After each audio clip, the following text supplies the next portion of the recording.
Hello and welcome to the Star Wars Library, where Star Wars is in print and the missus and I are still in the process of moving. So, today in our chronology, we get to a really exciting thing. We're in April of 1979, and we finally get to a novel. We get back to the novels of the expanded universe. So, it's exciting because, again, in our chronology, there's only really been, if you don't count the A New Hope novelization, there's only been one real EU novel, and that is Splinter of the Mind's Eye. It seems like in this series we've been doing a lot with the Marvel comics, or just comics in general, because we just introduced the web strips, and we've been really focusing on the Marvel books. But now we get to go back to the novel, or a novel, I should say, and it is Han Solo at Star's End by Brian Daley. Now, Brian Daley is probably most well known in the Star Wars fandom as the guy who did the excellent radio dramas for Star Wars. Now, he also did the Han Solo adventures as well. Now, how most people have probably read this story is in this edition right here. This is the version that I have. This is the omnibus pressing of the Han Solo Adventure trilogy or whatever, and it's all three of them.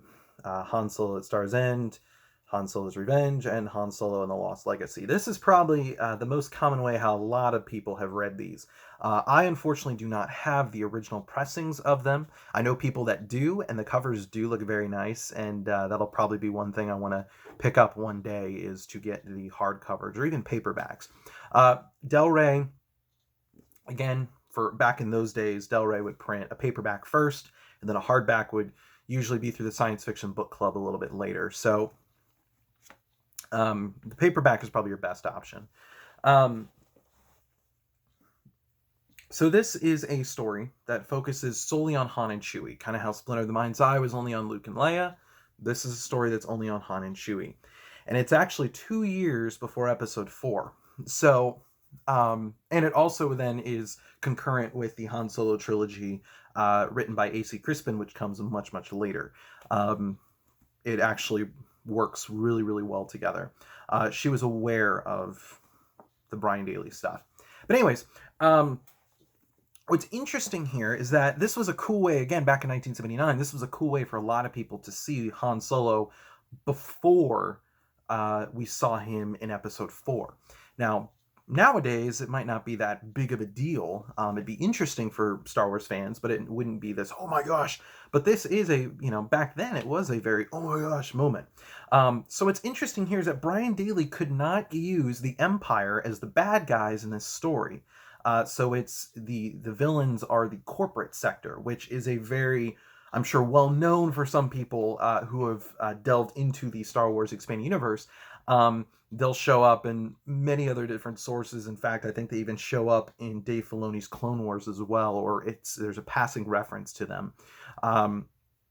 So it is a big deal. It's their first appearance, not chronologically, but in publication-wise, in the real world, this is the first time we heard about them.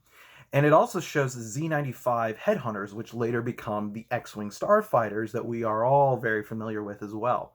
So there's a lot of firsts in this book. We get a lot of big first appearances and a lot of good stuff here. So what is the plot? What is the overall plot to Han Solo at Star's End? Well, the Millennium Falcon is damaged, and Han's friend Doc is the only one that can fix it, or they think is the guy that they can go to fix it. Well, Doc is nowhere to be found because he's been taken to the prison, Star's End, on a Midas 7. And so Han and the others are trying to break into the prison to get Doc out. And then Chewie actually ends up getting captured as well. So now Chewie and Doc both need saved. And then Han runs into the corporate sector. And so what's really cool about this book is that you get a jailbreak story. You get kind of a heist story. You get a paranoia, story. And so it's really great synergy. It all fits really well together, which is, again, one of the reasons why I really like Brian Daley's books is because it just, it's so many different elements just smashing together, and it works. It works really well. And you wouldn't think it would, but it does. And it does so very well. So again, what's really cool, kind of going back to what I was saying earlier, is that we get to see Han Solo in his element. We get to see him before he has joined the rebellion. So it's Han, his cool days, kind of before he became sympathetic to a different cause. It's really cool to see that. So like I was saying earlier, nowadays we're like, oh, well, we get to see a character before their first film appearance. That might not be a huge deal now because we see that, there's novels and comics that show tons of film characters before their movie appearance. But again, back in 1979, this was a big deal. In fact, it was one of the big three, Han, Luke, and Leia, right? That's a big deal. Now, of course, we would get stuff about Luke and Leia, but back then, this was the only thing we got. So it is really, really cool. So is it an essential read? In the overall grand scheme of the expanded universe, no, it's not. But would I recommend that you skip over it? No, I would definitely recommend read these books, at least the first one too. This one that we're talking about, Star's End. They're really, really good, and they're fun. They're just a fun read. Again, you have to remember, again in context. This is, what era you're reading, and this is 1979. Star Wars is only still a couple years old, but it is a fun read. They're just great reads.